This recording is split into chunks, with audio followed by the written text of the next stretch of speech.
Word in Your Attic, a Zoom with a view.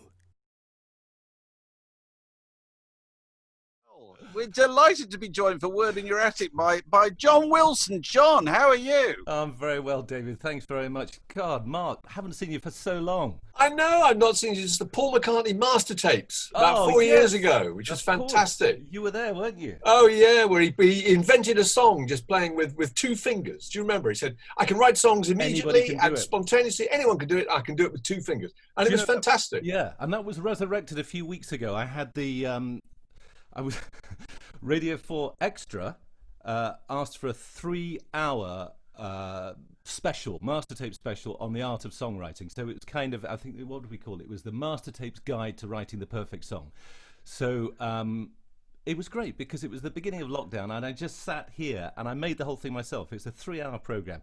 My God, I've got a plug in the first 2 minutes. Yeah, there you go. Word in Your Attic. Superb work. Absolutely. What a pro. I didn't mean to do that. I really No. But it starts. But funnily enough, the point is that bit that you're talking about there, Mark, where Macca was playing, wasn't he? He was saying 3 notes. All you need is 3 notes. I think it was 3 notes and 2 fingers, if I remember right. Yeah, exactly. That was it. And actually, it was a really memorable tune as well. It was beautiful. I mean, it's just, it is for him, songwriting, a tap you cannot turn off. You just must wake up in the morning with that going on. Yeah. No, well, it started that program off, and God, what a treat that was. Wasn't that a great day? It was amazing day.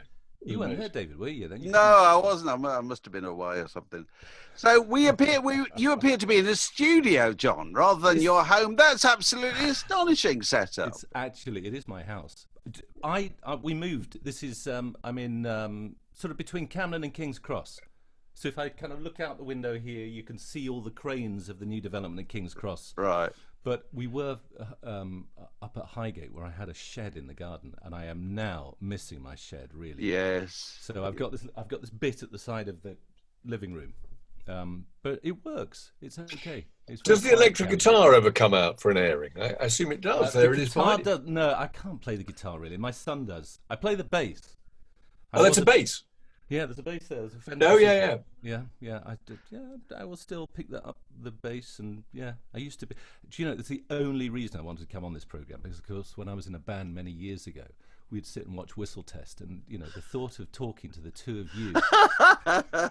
So I'm just sort of reliving. What bands can you remember seeing? Yeah, what bands do you remember seeing? We'll give you some classic old links. 2 more from Robert Palmer later in the program. I probably wasn't waiting for the Robert Palmer appearance at the time. But so, what can you remember? Go on. Which Whistle Test can you remember? Which stick in your mind as a? Because his way of dating people. This is, you see. Because Reckless all right. Eric. There's a great Reckless Eric. You remember doing what's that one? Whole Wide World. It is Whole Wide World. Yes. What else was there around? I don't know. I mean, Costello and actually, do you know what? I have because you said just dig some stuff out, and I know a lot of people in the last few weeks have been furiously digging and going through the archives and find. And actually, I haven't, because I've actually luckily been quite busy. But about 5 minutes ago, I thought, Christ, I better go and dig some stuff out. So I just went to some of those boxes there and started digging, and it is amazing what you can show us what you've got. We want to know. Well, what have I got? What have I got here? What did I just dig out? Well, I tell you what, this is my heritage. For those who don't know, this has been in a box. And yesterday, coincidentally, I was on my bike and I was going off to see a friend in Finsbury Park, and I did a detour around the back of, and this is going to pain David obviously to hear this, but I went past Avenel Road, the old entrance to Highbury Stadium, which is now luxury flats, and I had been down Avenel Road for a long time, and it was just this mad Proustian rush. Because obviously, not obviously, but I was there at that stadium from the age of about 3 months old. We ought to point out, for the benefit of anybody who's not aware of this, that John has a family connection with the club who shall not be named. His father being the great Bob Wilson. Great Bob Wilson. Yes. So I was there in my mum's arms from a very young age, watching him. Always from the East End, and so I rode past the East Stand yesterday, and it was just this amazing feeling, and it all came back because of that walk up and seeing the crowds, and amazing memories. And actually today I've just dug back out. This is an amazing thing. The very last game at Highbury, I can't remember when it was, but the game was against Wigan. And my dad, who sort of has the run of the stadium, he would just kind of walk anywhere, was in the dressing room afterwards, apparently, after the game. And it was quite emotional. And he saw in the corner of the dressing room floor, sort of mopping up some, overflow from the showers, this red bit of cloth. And he picked it up, and it was one of the flags that flew above the... Oh, wow. So he just said, what's this? What's going on? And they said, oh, we've taken them down. They're just being thrown out. So he got, look at this. Well, that's a plug for Arsenal, that Boyd Hilton will be looking at this with some jealousy. I know. That he managed to sneak that one. A man actually got on the Word podcast with an Arsenal flag. And literally flew the flag. That's right, yeah. So obviously what I'll do is then... Oh, yeah. Yes. And then just do a lap around your room. I'm sliding on your knees towards the corner. I'm very impressed by the fact that your dad, quite rightly, obviously, you say he has the run of the place, so he can go round. He doesn't have to have a laminator or anything like that. I don't think so. It is. Even now at the Emirates, he's there. A 3:00 game. He will, because we're very close here, and they live in Dorset, and very often there'll be a bang on the door at about sort of 10 o'clock in the morning, and my dad will be there, and I say, well, what are you doing? He said, well, I'm going to the game. It's like, it starts in 5 hours, Dad. Well, no, he's of a generation where you got there early, whether you were playing or a spectator. Yeah, definitely. Yeah, no, I'm intrigued. Sorry, go on. No, but he goes because he just loves being there, and he will, he's sort of part of the... how do I say this? I mean, he entertains people in the corporate and does that thing and meet and greet. But he just loves the atmosphere. But he does. But I mean, his kind of image is on the side of the stadium anyway, and about 100 foot tall. And it does so you did know to need a laminate as well. I tell you, it's intriguing. I was talking to somebody at Lord's cricket ground who told me that there are only 2 cricketers who are in the press box. Of course, all the former cricketers in the world are in the press box at Lord's during a test match. There are only 2 who refuse to wear a laminate. One's Ian Botham, the other one's Jeff Boycott. I was going to say the other one. You can really imagine it, can't you? Well, yeah. I really need to show you who I am? Yeah. It's not slightly graceless, though, isn't it? I'm always really impressed. The more famous the person is with the laminate, the more impressed I am that they have the humility to wear it. That's true, isn't it? That's true. Yeah. So who are you locked down with? Who's family? This is just teenage daughter downstairs who actually hasn't emerged yet. So I guess in about half an hour's time, 20 minutes, so you might even get it in the middle of this. It'll be like, Dad. Yeah. Who are you talking to? Yes. Who are you talking to yourself? First, yeah. I used to be woken up by, Dad, there's no food in the fridge. I go, there's loads of food. And say, but there's no food I like. You'll be hearing that very soon. You will be hearing.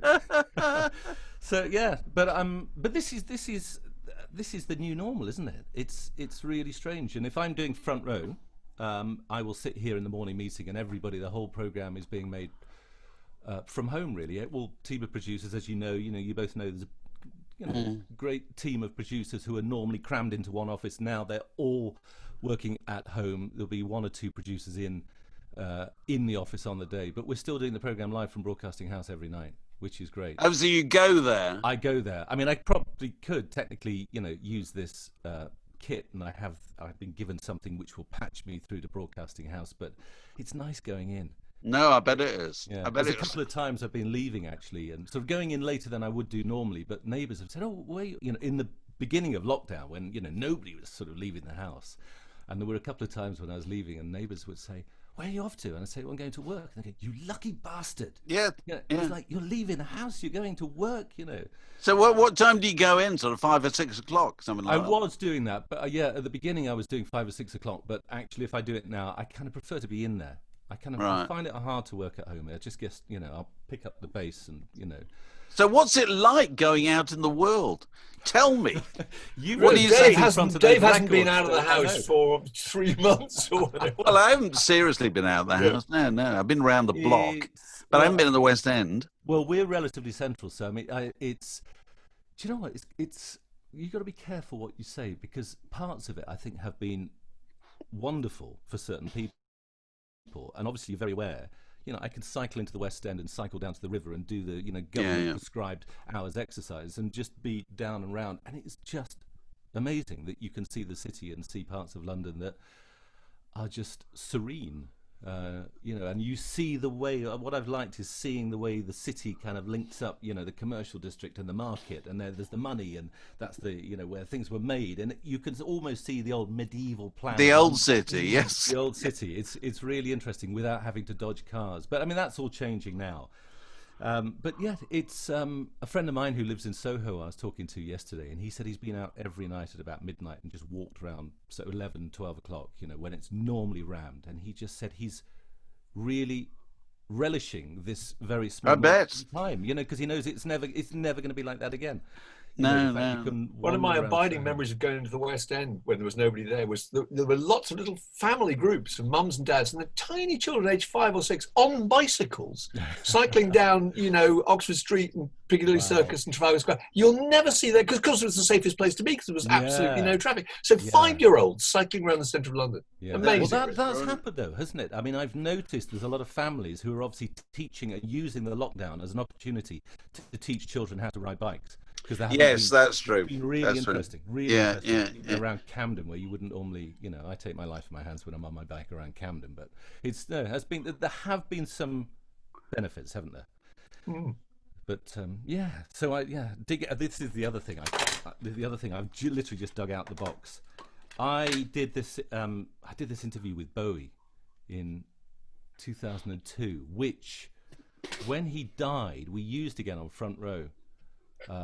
And it was a long interview. It was which album would it have been? Heathen, I think it was Heathen, wasn't it, around that time? Yeah, could be. Went to New York, did this interview. It was on Front Row at the time, but then when he died, or in fact when that album came out, the next day and I dug out the interview because the BBC had lost it. It's not in the BBC vault, so I've got the original interview there with Bowie. And these things have just dropped out because I thought, wow, that was amazing to have interviewed Bowie at that time. And I seem to have 2 other cassettes, one that says... Oh, actual cassettes. Bowie 1993. So it's lovely to be reminded, digging through the box, of things that you totally forgot. I've totally forgotten about interviewing Bowie. A couple of other times. This one was interesting. Bowie 1995 was his Bowie Art.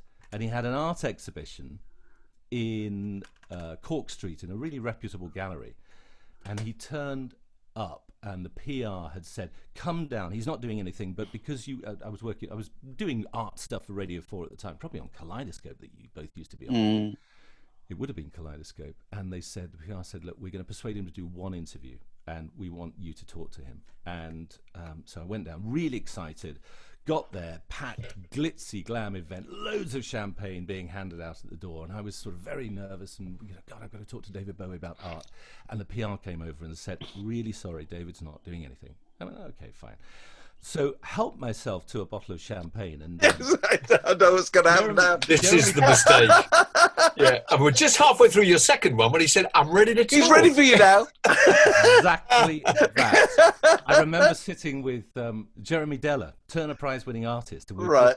Jeremy's a massive Bowie fan. Pissed as a pudding. Absolutely arsehole. And PR came back over and said, oh, we've got 10 minutes. David will do the interview. I was like, and I can just imagine this. This will be you sort of going, I love Diamond Dogs. You're a hero of mine. You're like my best mate. Yeah. Weird thing is, it's not. It's the opposite. It's more like, what's actually, do you know what? This is not his paintings. He was involved in Modern Painters magazine. That's what it was.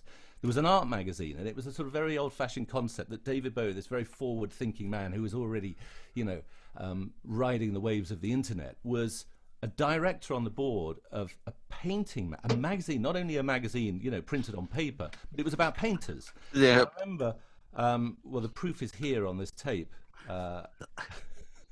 What's the point of this, David? I mean, really?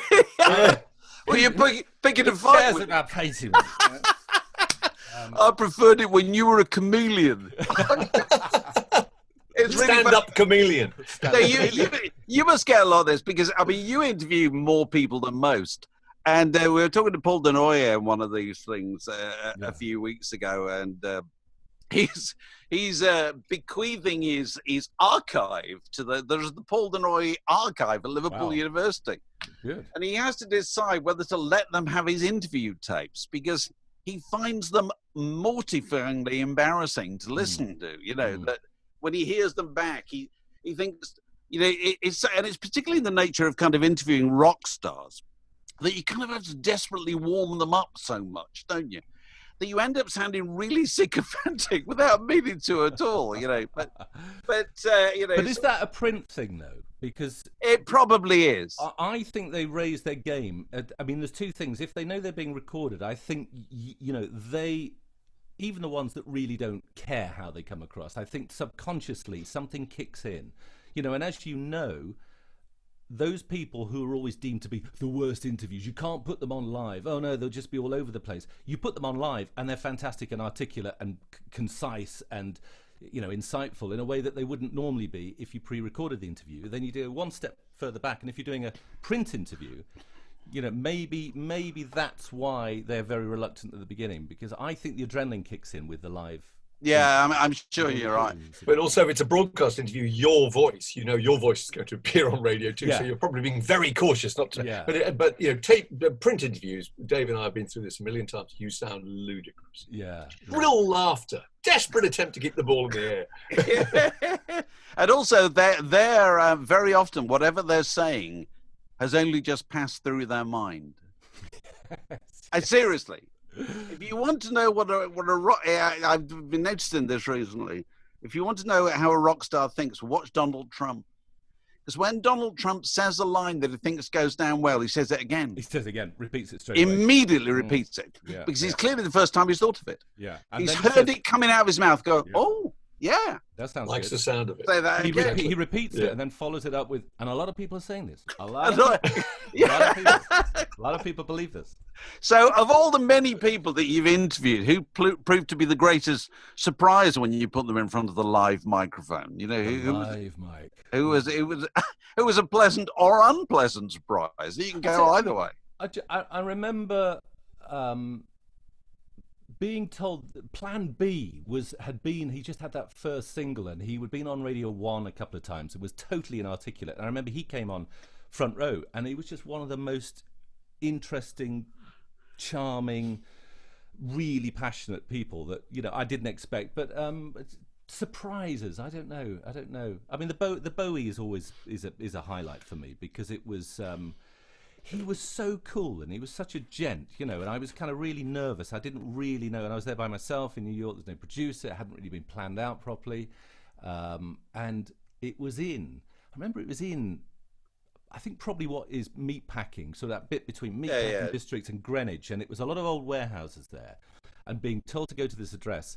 And when I think about it now, it was the most grotty rehearsal studio, and he was there rehearsing for live shows, and he just hooked up with Visconti again. That's right. So it was a Heathen album, and he was rehearsing.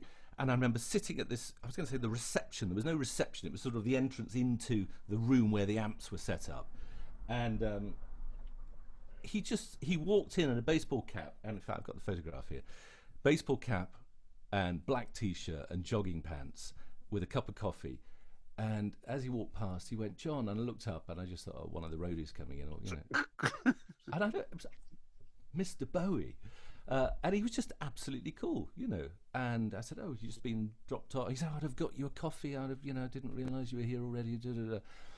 And he'd just walked. He'd walked from home. He said he does the same walk every morning for rehearsals. And I just thought there's something that was surprising. I think the level of, for him, normality, when you think about who he was in so many people's eyes, but he could just walk from wherever he was on Lafayette Street. He used to do this brilliant thing where he'd walk through New York, didn't he, with a flat cap on and a little kind of tweed jacket, carrying a Greek newspaper. So people thought, that's David Bowie. But then they think, oh, it can't be, because he's got a Greek newspaper. That's a really good idea. Yeah, really clever, isn't it? Oh, that's so good. That's a very clever idea. I've just dug this from the shelf over there. So there is No, we better not. Oh, right, that's you. There he Nice. is in there. Yeah, That's the thing. yeah, With my very signed copy of Space Oddity. Which, right.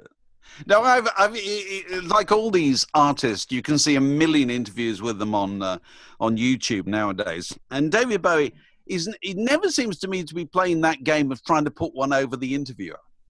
He's always appears to be friendly. Very friendly. The friendliness in his eyes, you know, and he wants it to go well. He's not like those people who want the interviewer to talk for as long as possible, and then they'll go no, or you know, whatever they get, because that then puts them on the high ground. He wasn't like that at all. There was a warmth, I think. Yeah, I think so, and I think he took issue with quite a lot of the things that I was saying. I think I felt duty bound to be challenging him and not do the thing that Mark was talking about, you know, to be too sycophantic. And I think I was probably trying to challenge him too much, and I think I banged on about spaceships, you know, a bit too much. And, you know, there was... But although, having said that, I remember afterwards listening back and go, oh, God, he thinks I'm a total idiot. But interestingly, a few years ago, when he died, or just before he died, Francis Whately, who's great music documentary maker at the BBC, or was at the BBC, made that 5 years. Remember that Bowie documentary, 5 years? And then there was a follow-up one called The Last 5 Years. Both very, very good. They were fantastic. Both great documentaries, yeah. And one of them, I gave him this New York interview on the old DAT tape and bounced, and, you know, dubbed it off. And it features quite extensively throughout the program. But right at the beginning of the documentary, you know, in the sort of the pre-title sequence, when you're getting the essence of Bowie, you do hear me saying, and what is it with spaceships? So I kind of felt vindicated. Right. All those years later, my most stupid, reductive question to David Bowie about spaceships was, you know, introducing this whole new audience to him. And his answer was brilliant. He says, I wouldn't get on a spaceship if you paid me. I get scared going down to the end of the garden. You know, it's just one of those lovely sort of self-deprecating Bowie. But he was he was a gent. He was a real gent. That's what really struck me.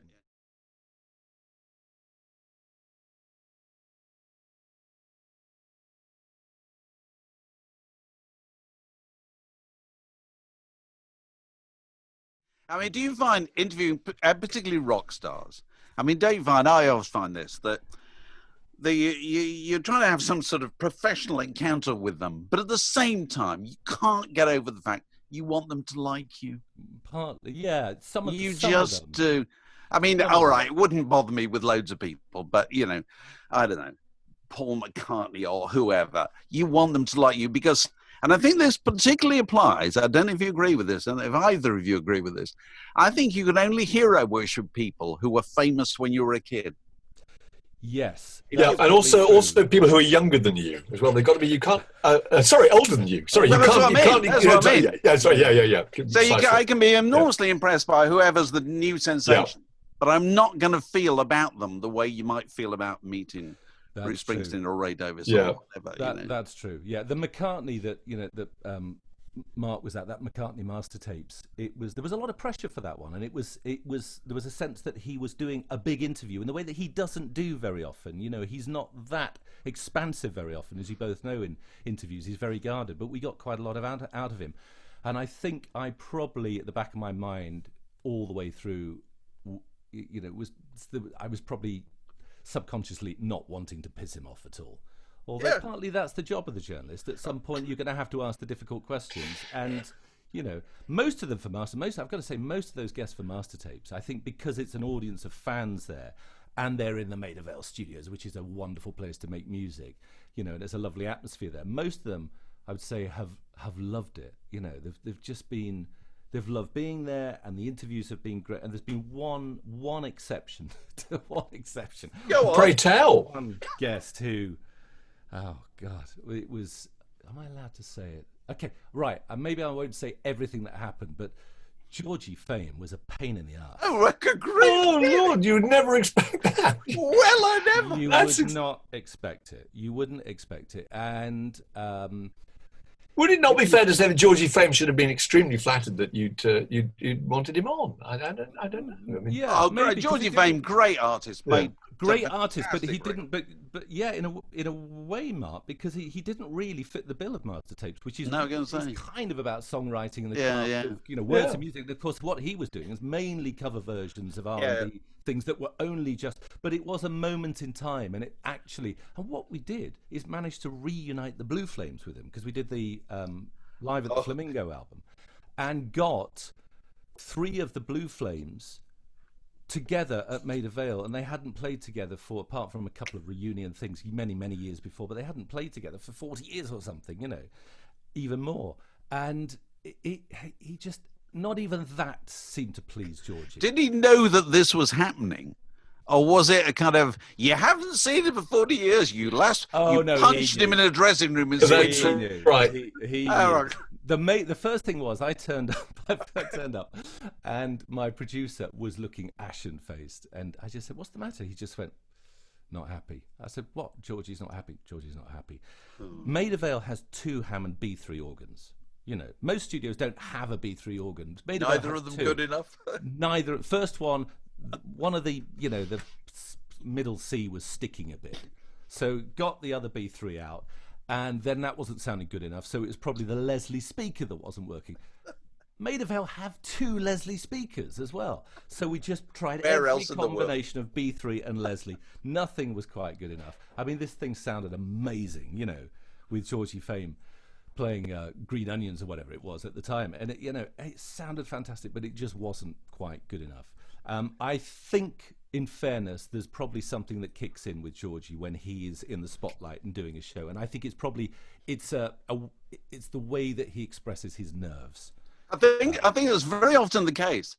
Yeah, I always think the forgiving interpretation of Van Morrison's behaviour is Van Morrison is a very nervous person. Yes, he can't kind of deal with it. Can't stand on stage and put his arms out and embrace the love and so forth in a way that Paul McCartney and loads of other people can. You two will be able to. I'm sure you've probably heard this story, or you'll tell me this is an absolute fallacy. But I remember a Music Biz PR telling me years ago, having worked with Van Morrison, about a story when he hadn't been on stage for a while, and the band were on, and he was going to walk on in the middle of the number and then just kick into whatever it was.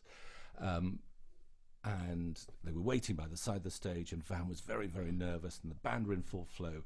He walks on up to the mic, grabs the mic, is about to sing his first line, just turns and walks to the side of the stage, and the PR guy or the manager or whoever was says, Van, what's the matter? He said, they're all fucking looking at me. Yeah.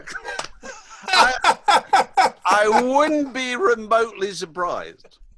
It's an apocryphal story or not? Who cares? Well, listen, all Van Morrison stories are apocryphal, but they're apocryphal for a reason. There is one kind of seed there. It's funny. You were talking about the Georgie Fame and the equipment. Made me think. Mark, do you remember when we had Ry Cooder on the cover of Word? I do. And a photo session was set up with Ry Cooder, who was coming over was it in a guitar shop in Denmark Street or somewhere like that? It was in Andy's guitar workshop, was it? And I think Keith had even gone to the trouble of renting a National Steel guitar. Ooh, lovely. To kind of, for him to be photographed with. And he presented it with this, and he said, I'm not playing that piece of shit. Right? You think we have gone the extra mile here? You could at least appreciate that we are trying. Yeah, you could smile. It's a musician's prerogative, though, isn't it? Well, it is. Well, except there's ways of saying it. But I think it's a bit similar with Georgie Fame and Ry Cooder. It says certain people they kind of want the spotlight, but they're sort of not comfortable with it at the same time. You've just, in fact, that thing that you asked me a few moments ago about who surprised you the most? It was Van, actually.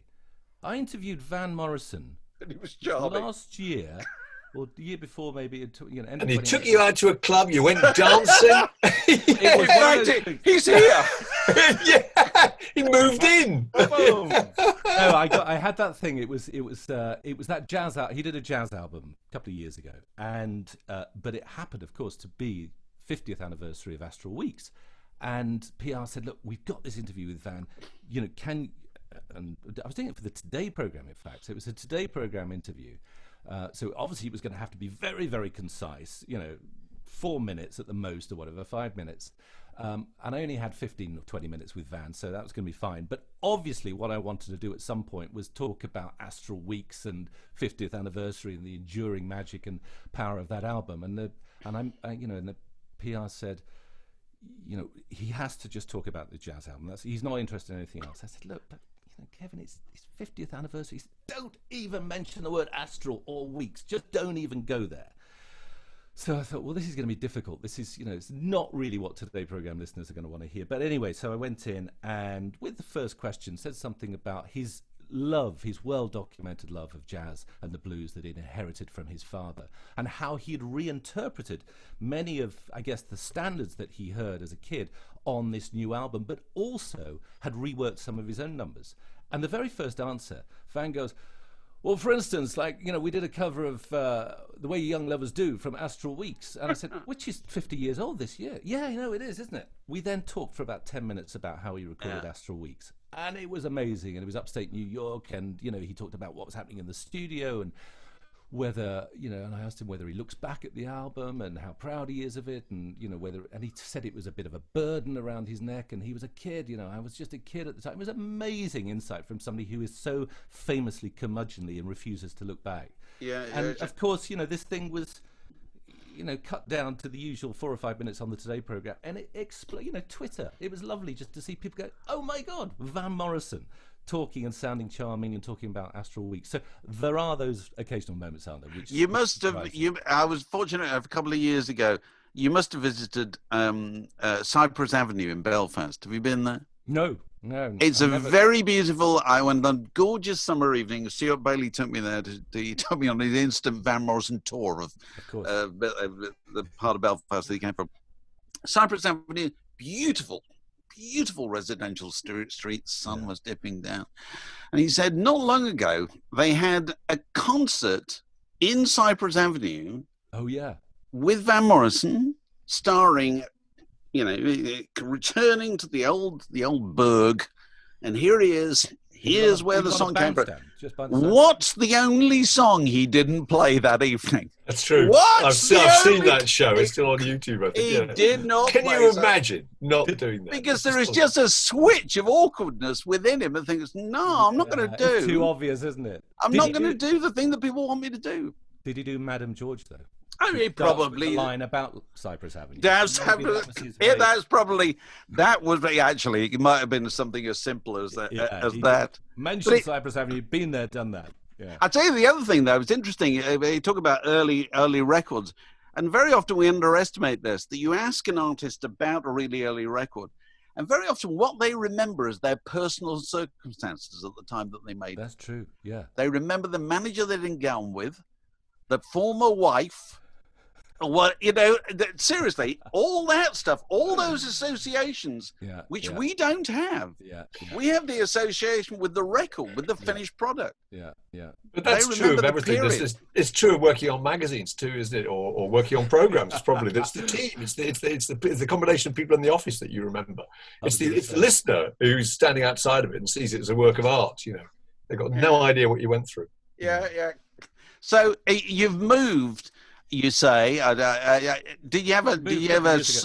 All right. Did you take all your records and everything with you to the new place? Yeah, it's all there. I've lost stuff along the way. I do tend to shed stuff because I don't hoard a huge amount, but books there. I've probably had 10 times as many books as that over the years, and then got rid of them. There's second-hand bookshops around North London, but we're lucky. I get a lot of books to review and have to read books.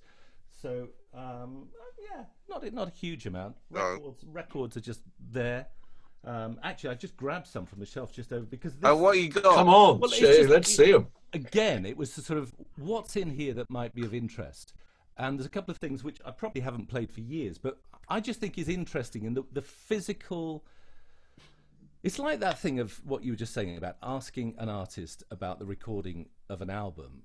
There are the same associations with the albums you own. There is that kind of the memories that are bound up. And I guess you inherit from your parents. There's that lovely thing on Radio 4, isn't there, on Saturday morning, the inheritance tracks idea of passing music down. So I just grabbed off the shelf. There was, this sort of thing. Oh wow! Take Is from- that's an original? Is that That's an original. These would have been my Is what your parents'. mum and dad? So those your parents played those? These would have been my parents' records, you know. Oh, Oh, I love that cover, the Swinging Lovers Isn't cover. that It's that's a wonderful gorgeous, cover. isn't it? But also, Yeah. we have 2 copies of this because my wife has her parents' copy as well. Oh, I've just realised there are 2 songs for Swinging Lovers. I just love the covers.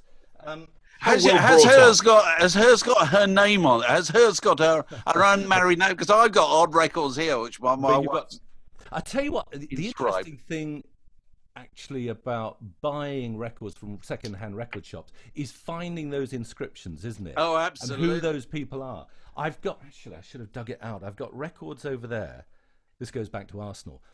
Some of the records I took, maybe when I went to university, you know, from my parents' collection. I had my own records, but there were probably the Sinatras that I probably nicked because they've never been back. But there were also over there, there's 2 or 3 Motown records. There's the, you know, the Motown, what's the silver one? That Chartbusters. Chartbusters Volume Number 3, 9. isn't it? Is it 9? Yeah, I don't think know. No, it's yeah, 3. but 3. It might be 3. It might be There's 3. there's a Chartbusters Volume 3. There's a Smokey album, and there's a Marvin Gaye album over there, and all of them.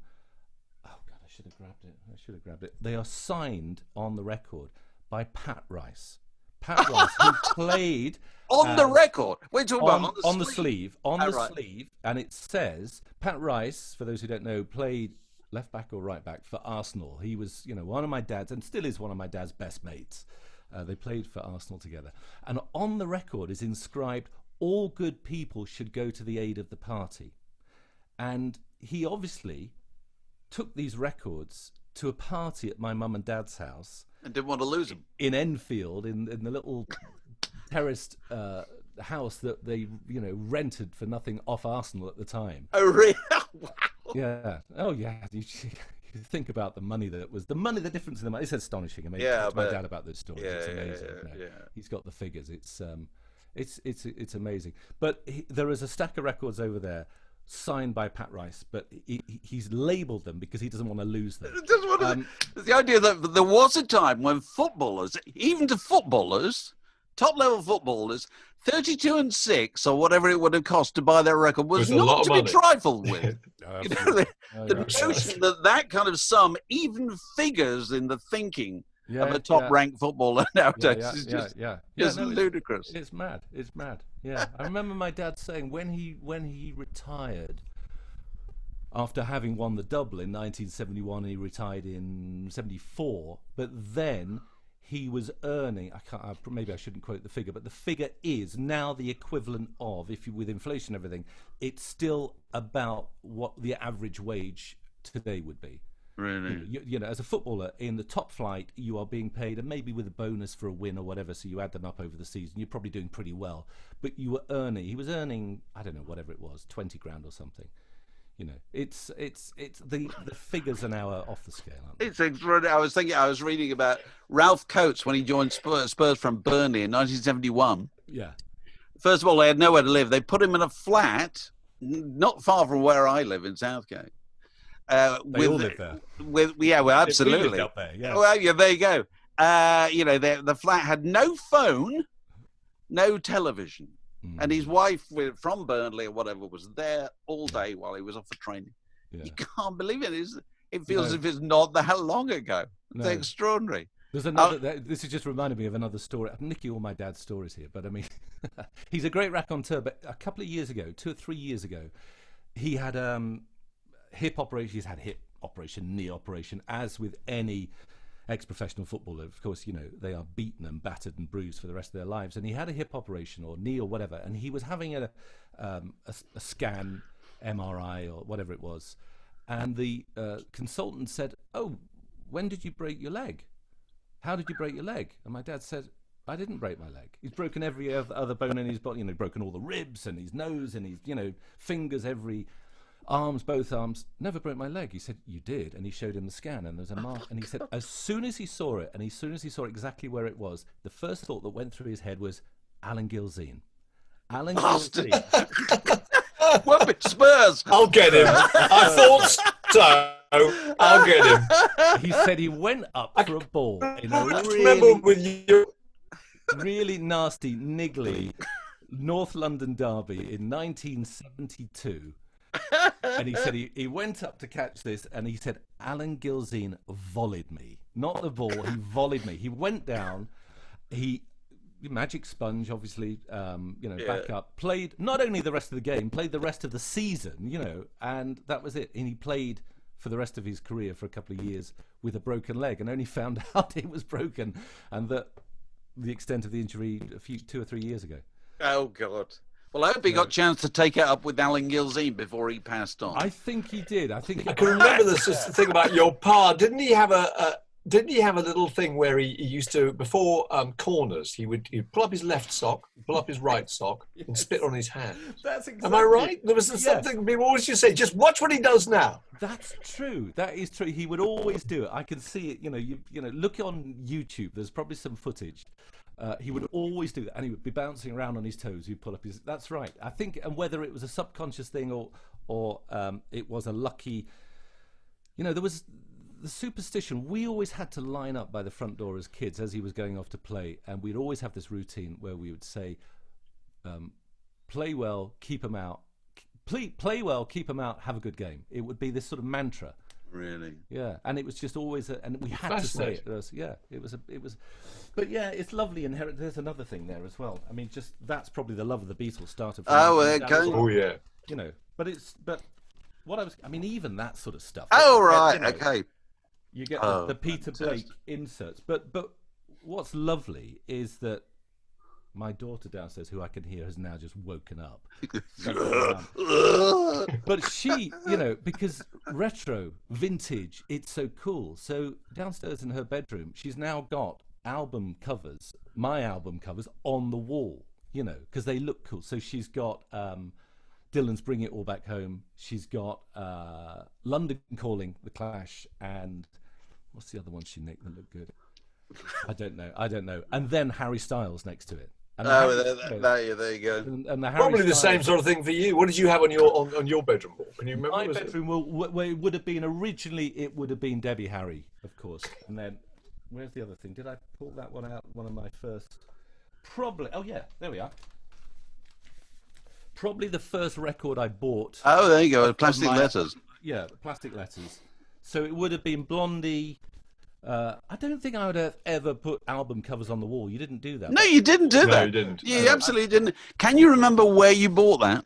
It probably would have been the hour price in Brent Cross. Okay. Probably Brent Cross, or had it open then? I don't know. I did buy a lot of albums in the Brent Cross hour price. Okay. Or had albums bought for me, or whatever. But so it would have been that, and it would have been the Jam very early on.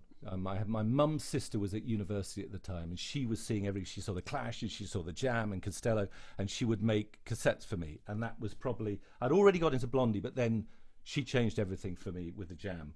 So that was, they were just my band, right. For a lot of kids of that age. And then, and then I've got to know Paul very well, and we work. In fact, where's another plug? We worked together on this lovely thing, which is his collection of lyrics, which we did about 10 years ago. And I'd interviewed him for Front Row. I've interviewed him many times, but I interviewed him for Front Row about. It was a program we did about the quintessential English lyric. And we sort of drew, it was a kind of a line from going back past Ray Davis, but it was the sort of the idea of the suburban detail and the kind of everyday. We did it was sort of Ray up through Weller to Damon Albarn and Alex Turner. It was that sort of linear. Yeah. Squeeze and Pulp as well should be exactly, in this. Yeah, absolutely. Yeah, exactly. Yeah. Chris Difford as well. Great lyricist. And then I got this call from Paul saying, I've been asked to by Random House to do a book, and I want to do a lyric book, and will you edit the thing for me? I was like, yes, please, that would be lovely. So we did this. It was a lovely thing we did a few years ago. Peter Blake designed the cover. It's not. I don't think it's in print anymore. But it's a sort of. It's 100 lyrics chosen. And John Harris of The Guardian tweets. I was going to say, tweets virtually every day a lyric by Paul Weller that he thinks is appropriate for whatever event happened the day before. They do, and they're really good. They are really good. They kind of chime very nicely. And that's what actually thinking about John's series of tweets every day. because I've sort of responded to them, because I've got over there somewhere, I've got all the manuscript of the book where Paul has annotated, because we have the lyrics, and then you have the sort of Paul's annotations at the bottom, what the lyric was about, or what inspired it. But I've got all of his notes there, so I've been sort of tweeting a response to some of John's lyrics. But it did make me think again. I mean, I've always thought he was a fabulous lyricist, but some of them, given that, especially those ones he wrote for the Jam, he was 21, 22, in fact, he split the band up when he was 24 years old. I always thought that as an astonishingly brave thing to do, So he said that was always, you say, meet your heroes, don't meet your heroes. He was a hero of mine, and probably posters of him on my wall, and then to have worked with him and still be in touch with him, that was a lovely thing. Yeah. Well, look, John, thank you very much for welcoming us to your well, it's not an attic, it's far more salubrious than that, but well, thank you for allowing me to finally guest on the whistle test. That's what I there you go. You've guested on the whistle test. Oh, yeah, we got the Edgar Broughton band coming up. Give our very best to your dad, absolutely, and good luck with the tour, as we used to say on whistle test. Great to see you both, and hope to see you in the BBC radio studio very soon. Cheers. Excellent. Lovely to see you. Thank you. Bye.